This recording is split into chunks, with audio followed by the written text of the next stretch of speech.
It's Saturday, a day that is meant for peace, a day that's meant for rest. It's Sabbath, a time where we celebrate how God has delivered us. But today is not a day of celebration. Today is not a day where our minds are focused on deliverance. Today is a day where we have locked ourselves inside of a house because we're afraid to mourn in public, knowing that the one who was just crucified not 24 hours ago,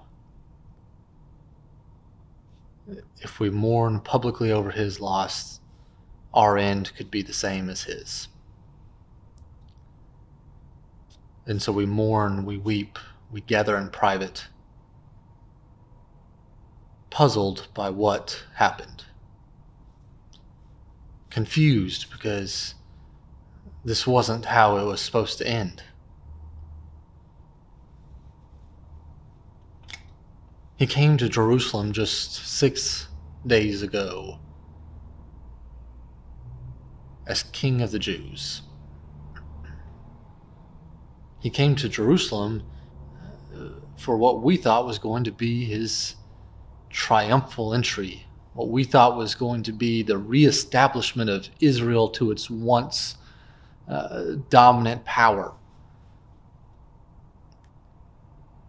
His return to Jerusalem was going to mark the beginning of Israel rising up, taking down the great power that is Rome, and that God was going to reestablish his kingdom here on the earth. But yesterday, we watched our king die one of the most cruel and unusual deaths. We watched him suffer. We watched as our king, our savior, our close personal friend, struggled to breathe. We watched as others mocked him and spit upon him. And most of us watched from afar because we were afraid of what would happen if we got too close.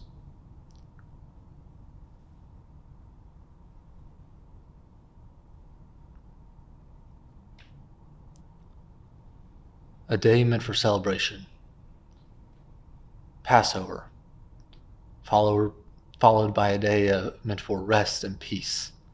Sabbath, have been two of the most chaotic days of our lives.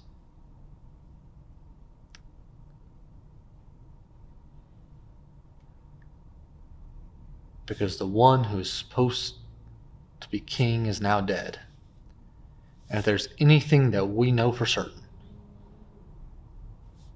it's that dead things don't come back to life.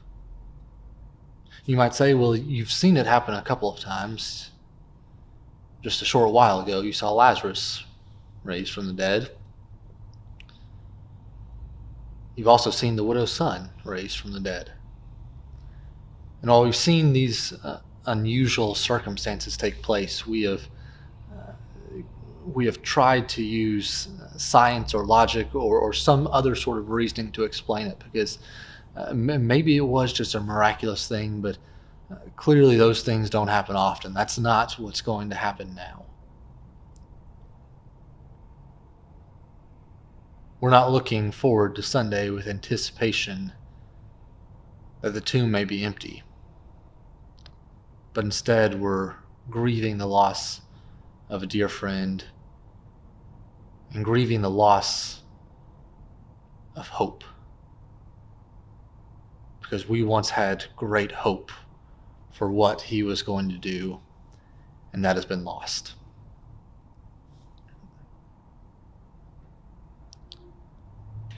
I would imagine that these were some of the thoughts that went through the mind of the 12, that went through the mind of the women, that went through the minds of some other followers of Jesus, maybe those such as Nicodemus.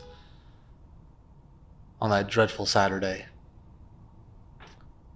I would imagine it was a Saturday where not much work was done. I'd imagine it was a Saturday where not much sleep was gotten. Imagine that it was a Saturday where not much peace was found.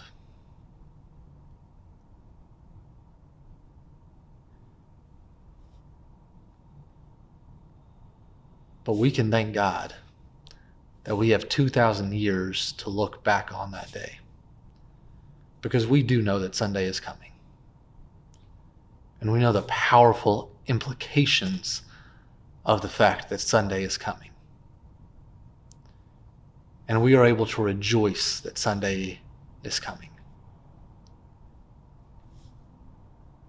But I don't want us to rejoice quite yet, because today is Saturday. Today is a day of sorrow. It's a day of mourning. It's a day to remember what we have just lost.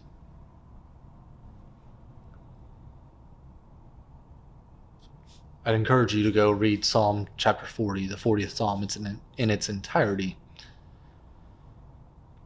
But especially those first two verses, I think, resemble how we and how the apostles and the women and everyone felt that Saturday, but how we should feel this Saturday as well. We look to God to pull us up from the muck and the mire, because we knew that it was only God who could deliver us from it. So I hope you'll join me this Saturday as we mourn, we grieve, and we pray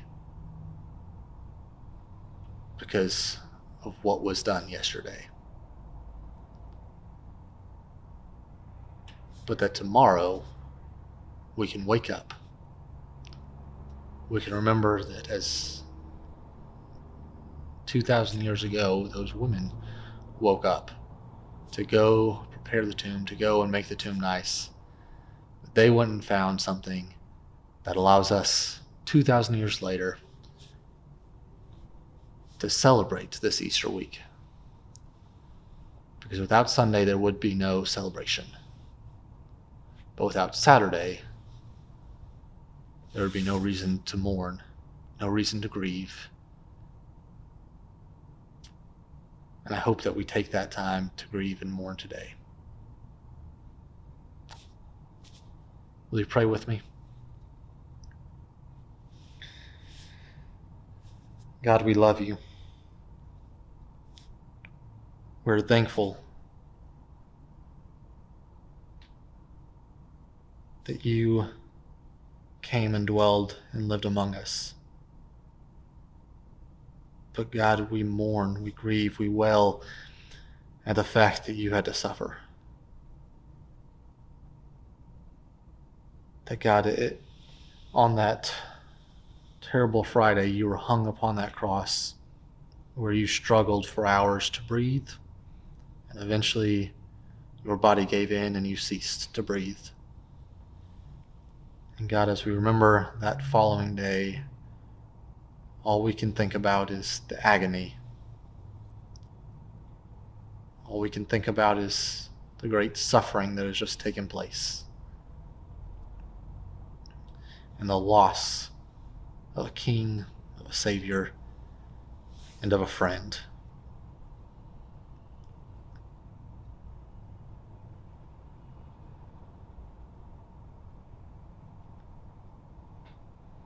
God, it is difficult to contend with that grief that you must have gone through.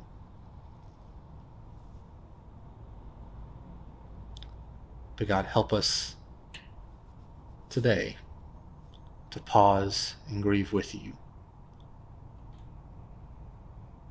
as we remember your Son lying there in a tomb, waiting for you to do your great work through him. It's in his name, his soon to be resurrected and holy name that we pray. Amen.